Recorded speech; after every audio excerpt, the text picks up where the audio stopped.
Me llamo Paolo Gerbaudo y soy profesor de Cultura y Sociedad Digital a la Universidad King's de Londres. Y lo que que quiero hablar hoy es una presentación bastante teórica, ¿vale? Entonces me disculpo por eso. Pero creo que es algo que nosotros latinos, decimos italianos, españoles, griegos, es algo que podemos contribuir al debate global, ¿no? Más teoría, ¿no? Porque el empiricismo lo hacen muy bien los anglosajones. Y nosotros, para nuestra cultura y nuestra estructura académica, es algo que podemos contribuir mucho al debate global. Entonces, esa es un poco mi disculpa por el contenido teórico de la presentación. Pero es un contenido teórico que se basa sobre una investigación de muy largo plazo. Son 10 años que estoy estudiando activismo digital. He hecho muchas entrevistas en este proyecto de investigación sobre el activismo, el social media activism, que es decir, el activismo digital de los medios sociales, con 140 entrevistas en total entre varios países: Egipto, Tunisia, Inglaterra, Estados Unidos, España, Grecia y mucho más. Mirando un poco a esta nueva cultura política, esta nueva cultura de participación que acompaña el utilizo de los medios sociales, de Facebook, de Twitter y otras plataformas, como instrumento no solo de información, sino también de movilización, ¿vale? Y la presentación que os voy a dar hoy es un poco, se enfoca mucho en la cuestión exactamente de la movilización. ¿Qué es la movilización digital? ¿Qué es la movilización de los medios sociales? ¿Cuál es su especificidad histórica comparada, contrastada con formas de movilización de periodos precedentes, ¿no? Por ejemplo, las formas de movilización, decimos del movimiento trabajador, por ejemplo, de los trabajadores. Entonces, un poco mi trabajo es análisis de medios sociales. Lo que me interesa es la conexión entre comunicación, política y poder. Y para mí poder es una palabra llave muy importante, porque creo que en el debate académico, especialmente progresista de izquierda, a causa de leer demasiado Foucault, hemos dejado un poco esa idea de poder afuera, ¿no? Como poder es malo, poder no nos gusta, somos contra el poder. Mientras creo que es importante, sea académicamente y sea políticamente, recuperar una comprensión del poder, ¿vale? Y lo que mi trabajo, decimos, el producto principal ha sido un libro llamado Tweets in the Streets, que se publicó en el 2012 en Inglaterra, que ahí tuvo bastante, creo, bastante debate, en que fundamentalmente levantaba esta cuestión. Lo que decía era, contrariamente a lo que dicen muchos activistas, contrariamente a lo que dicen muchos teóricos académicos de izquierda, lo que vemos en las redes sociales, lo que vemos en el Internet activista no es un espacio horizontal, no es un espacio no jerárquico, no es un espacio donde somos todos iguales, mas es en realidad un espacio de nuevas formas de liderazgo. Un liderazgo claramente distribuido, un liderazgo no formalizado, no estamos hablando de Stalin, no estamos hablando de Lenin ni siquiera, estamos hablando de un liderazgo colectivo, informal y emocional, que es lo exactamente que permite a esos medios de ser sistemas de movilización, ¿vale? Si no hubiera esa forma de liderazgo, si no hubiera unos puntos, unos centros en la red no sería eficaz como plataforma de movilización, ¿no? Eso es un poco, decimos, el entorno, el contexto, ¿no? de esa presentación, para que comprendáis un poco de dónde vengo, ¿no? Decimos, una cosa central para mí es que las redes y el activismo no son solo prácticas, no son solo sistemas de comunicación, no son solamente tecnologías, mas también son sistemas de valores y de creencias, ¿vale? Yo, decimos, llevo una visión cultural al activismo digital. Creo que hay demasiado empiricismo en el análisis de los nuevos medios del activismo digital, hay demasiado estudio estratégico, hay demasiada visión estructural, ¿vale? Tenemos que recuperar una visión también un poco cultural de lo que es el activismo digital. Comprender que no podemos pensar simplemente que los medios sociales son instrumentos para obtener un cierto objetivo, más eficiente supuestamente que tecnologías pasadas. Que son también sistemas culturales, sistemas de símbolos, donde se crean identidades y formas de vivir, ¿vale? Eso creo que sea muy importante. Y es en ese contexto que tenemos que comprender que el activismo digital y la manera de comprender la red como instrumento de movilización y participación está muy influenciada por el dominio en el sector libertario de izquierda, que es lo de que surgen muchos movimientos, de esta idea de horizontalidad, ¿vale? Esta idea de horizontalidad es hegemónica, paradojalmente, ¿no? Aun si la gente que propone la idea de horizontalidad no le gusta para nada la palabra hegemonía, ¿vale? Porque vienen de una concepción política opuesta a toda la concepción gramsciana de hegemonía, paradojalmente esa palabra se volvió hegemónica, ¿vale? Es la teoría dominante en toda la cultura libertaria de izquierda, que es la cultura dominante de izquierda, o ha sido hasta ahora, decimos.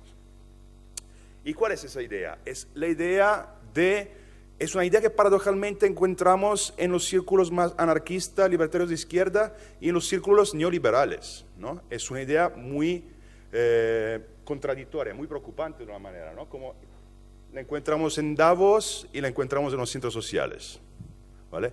Es esta idea que gracias a los nuevos medios, gracias al Internet, estamos en un level playing field, como dicen los ingleses, que es decir, estamos en una mesa, ¿vale?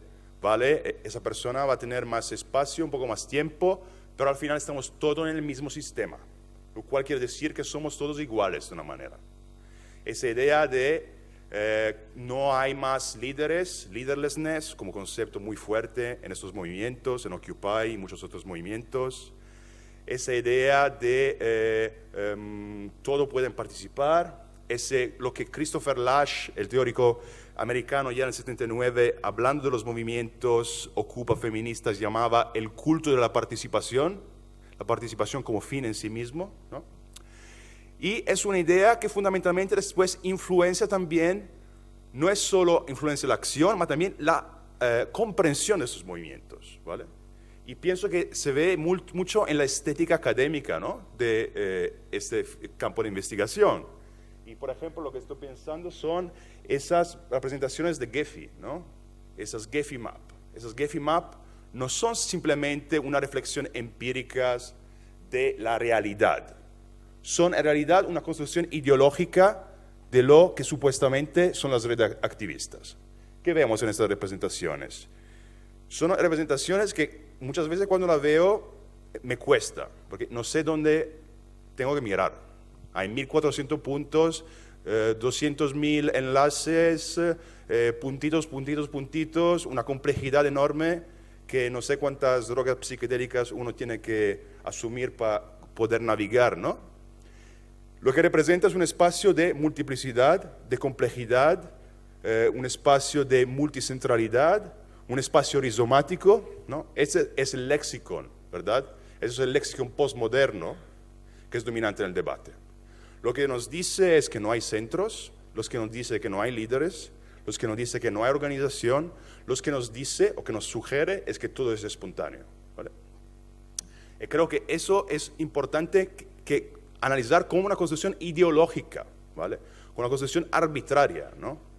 Porque sabemos también que con Gephi mismo, cambiando por ejemplo un par de parámetros, esta mapa puede aparecer completamente diferente, como una mapa súper jerárquica, por ejemplo, con un punto central muy fuerte y los otros puntitos muy pequeños, ¿vale?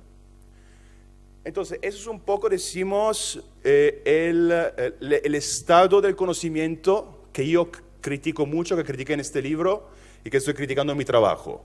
No critico porque me gusta criticar, sino porque pienso que hay unos problemas muy fuertes, sea para la comprensión académica, sea también para los activistas. Porque lo que genera ese discurso autocongratulatorio de no hay líderes, somos todos iguales, no hay poder, no hay problemas, que al final permite a los líderes efectivos, informales, de facto, de continuar ser líderes sin ninguna forma de control desde abajo, ¿vale? Yo creo que es un problema fundamentalmente, ¿no?, de legitimidad del liderazgo y de transparencia del liderazgo. Entonces,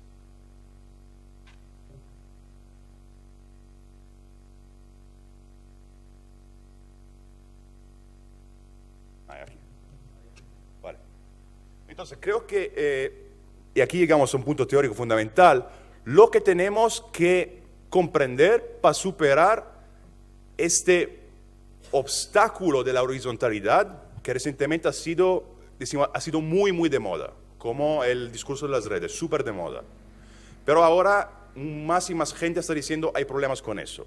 Últimamente, por ejemplo, Toni Negri, el teórico autonomista italiano, que era un grandísimo fan de la horizontalidad, dijo en una entrevista a Roar Magazine, la voz del movimiento, una de las voces, ¿no?, del movimiento del 2011, la horizontalidad no es más algo importante, ¿no?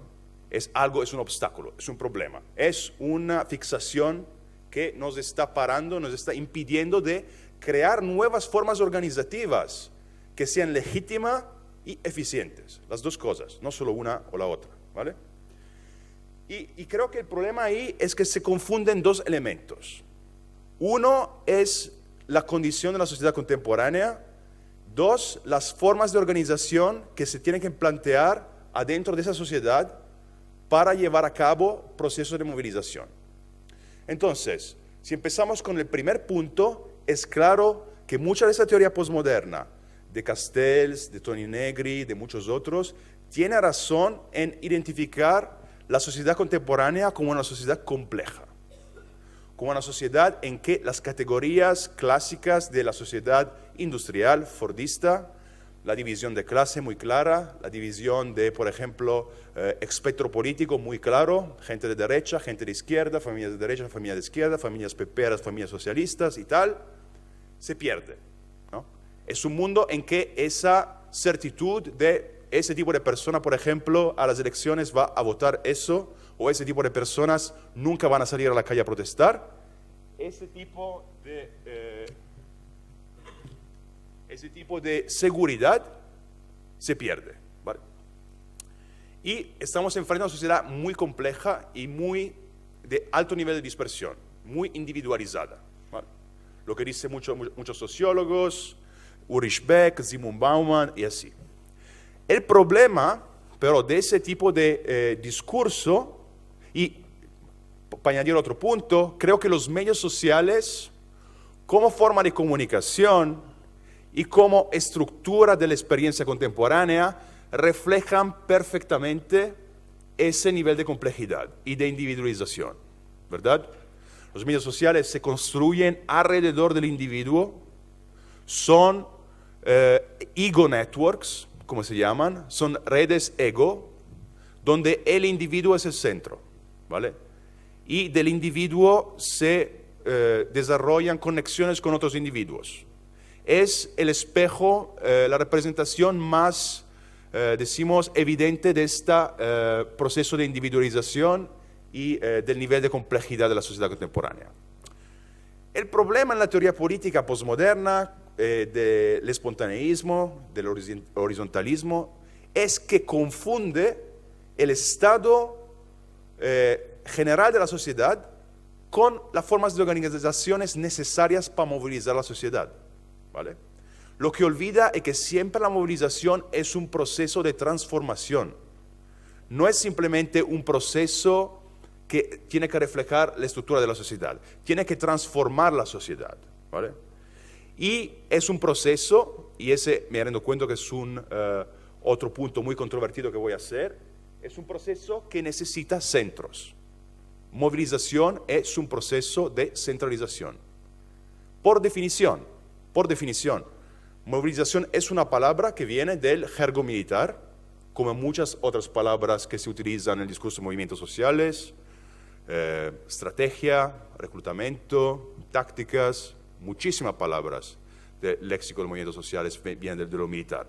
¿Y qué es la movilización en lo militar?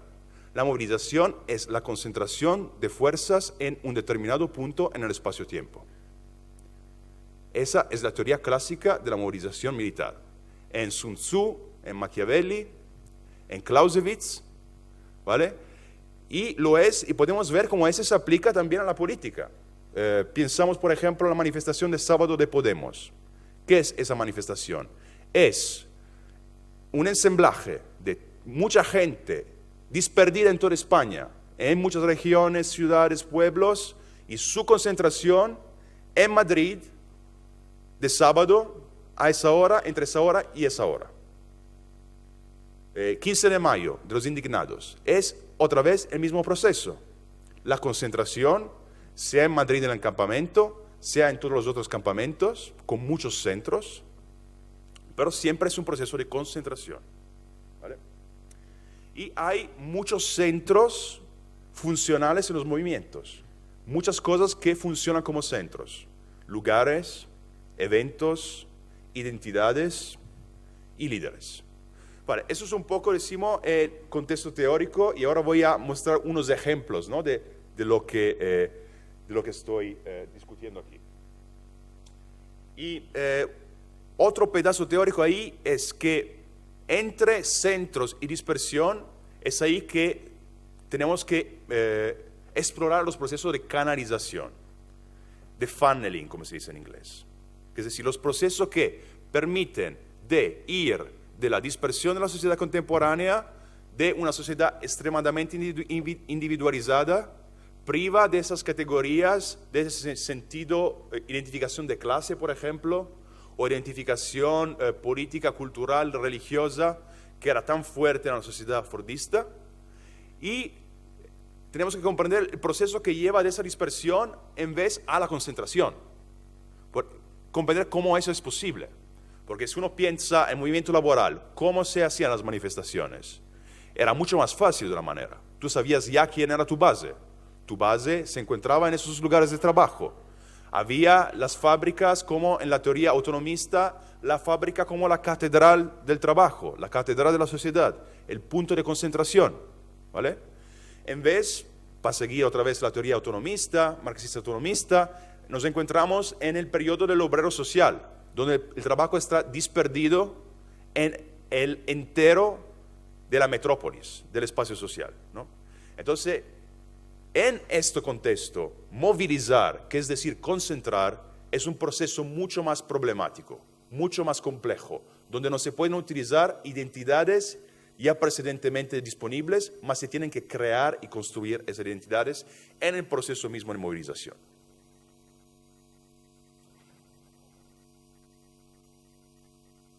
Entonces, para ir a un ejemplo concreto de qué es esta canalización, para después permitir, esperamos tener un poco de tiempo para hacer un debate alrededor de esto y ver cuánta gente no esté de acuerdo, seguramente la mayoría, espero, así que tenemos un debate más divertido. Una cosa fundamental en la canalización es claramente la construcción del evento. La construcción del evento como un cruce de espacio-tiempo en que esa base disperdida, esa multitud, si queremos utilizar el término autonomista, se transforma en pueblo. Ese pasaje de la multitud a pueblo, a través de la concentración de esa multitud en un evento. Y lo que hacen los medios sociales, uno de los aspectos principales, hasta prácticos, funcionales en los movimientos, es exactamente la construcción de eventos. Sabemos que la revolución egipcia del 25 de enero fue llamada irónicamente por los egipcios como la primera pre-program revolution, ¿no? La primera revolution que te ponías poner en la fecha de tu calendario. Ah, vale, el 23 tengo que ir al doctor, el 24 tengo que ir a ese evento. Ah, el 25 la revolución, justo, me había olvidado, ¿no? Y cosas parecidas pasan, ¿no?, con el 15 de mayo en España. Se crea un evento Facebook y a ese evento se añade mucha gente y esa gente, no toda esa gente, pero esa gente hace como una promesa de decir, vale, somos individuos desconectados, conectados pero alejados uno del otro. Yo estoy aquí, tú estás allá, yo me llamo Julio, tú te llamas Susana, lo que sea. Todos, lo que sean, los muchos se van a volver uno. Se van a volver a uno, la multitud se va a volver pueblo, tomando la calle, juntándose todos en ese día, a esa hora, en ese lugar. Este es un pantallazo de la página Facebook, de la página Kulina Khaled Said, la página egipcia una de las primeras responsables para movilizar los egipcios en la revolución del 25 de enero. Y es muy interesante lo que pasa con esta página porque decimos que la construcción del evento es un proceso performativo, ¿no? Es un proceso que no tiene siempre éxito. Por ejemplo, Wael Ghonim, disculpadme, el administrador de esa página dedicada a Khaled Said, un joven egipcio que había sido matado por la policía en el junio del 2010, unos meses antes de la revolución, había ya tratado antes de lanzar un evento para lanzar la revolución. Pero no había habido una respuesta de la base, ¿no? En términos de likes, en términos de shares, en términos de comentarios, que mostrara un apoyo para esa fecha como fecha para empezar la revolución. Después de la revolución en Tunisia, el administrador de la página, Wael Ghonim, levanta otra vez el evento, dice, ¿qué pensáis de hacer la revolución el 25 de enero? Y ahí sí que recoge una respuesta muy fuerte. Muchos likes, muchos comentarios, muchos shares, a demostrar que esa acción tiene legitimidad, según la base, según lo que en Italia Beppe Grillo llama el pueblo del web. Entonces, para terminar, la cosa importante aquí es que la construcción del evento es una forma de liderazgo, es una forma hegemónica. ¿Por qué es hegemónica? Porque no puedes crear 200 eventos. No es que diferentes grupos pueden crear 200 eventos. Sí que pueden, pero para que un movimiento pueda funcionar, tiene que haber un evento que es reconocido como el evento. Es un proceso de reducción de complejidad. Pasar de los muchos a uno, pasar de la multitud al pueblo. Segundo elemento, mientras eso es un proceso de liderazgo, un proceso jerárquico, al mismo tiempo es conectado con presencia de una forma de legitimidad, con la presencia de un apoyo popular.